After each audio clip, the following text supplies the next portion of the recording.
je me suis retrouvé en fait dans l'au-delà. Et j'ai vu qu'il y avait une vie après la mort. Voilà, qu'il y a une vie vraiment après la mort. Et j'ai vu des êtres comme toi, comme plein d'autres qui sont là et en train de souffrir.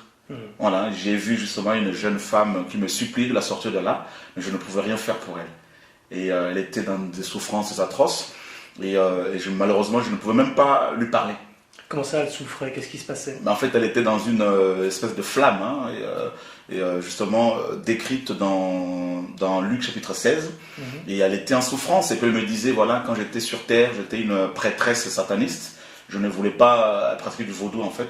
Et elle ne voulait pas de Jésus-Christ. Et puis à sa mort, elle s'est retrouvée, indépendamment de sa volonté, dans cet endroit-là. Or, c'est pas ce que Psaume 6.6 me dit. Psaume 6.6 dit quoi? Celui qui meurt n'a plus ton souvenir. Alors, parce qu'il n'a plus de souvenir. Qui te louera dans le séjour des morts? Traduction écuménique de la Bible. Cache les morts, cache les morts. On ne prononce pas ton nom. Point. Aux enfers, virgule, qui te rend grâce? Qui te rend grâce?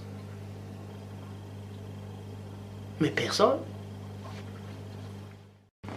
Psaume 6.6, Psaume 6.6, traduction Louis II 1910. Car celui qui meurt n'a plus ton souvenir. Alors, celui qui meurt n'a plus ton souvenir. Qui te louera dans le séjour des morts? Celui qui meurt n'a plus ton souvenir. J'étais en souffrance et puis elle me disait, voilà, quand j'étais sur terre, j'étais une prêtresse sataniste. Je ne voulais pas pratiquer du vaudou, en fait, et elle ne voulait pas de Jésus-Christ. Dans Psaume 6.6, il est dit, traduction écuménique de la Bible, car chez les morts, virgule, on ne prononce pas ton nom. Aux enfers, virgule, qui te rend grâce?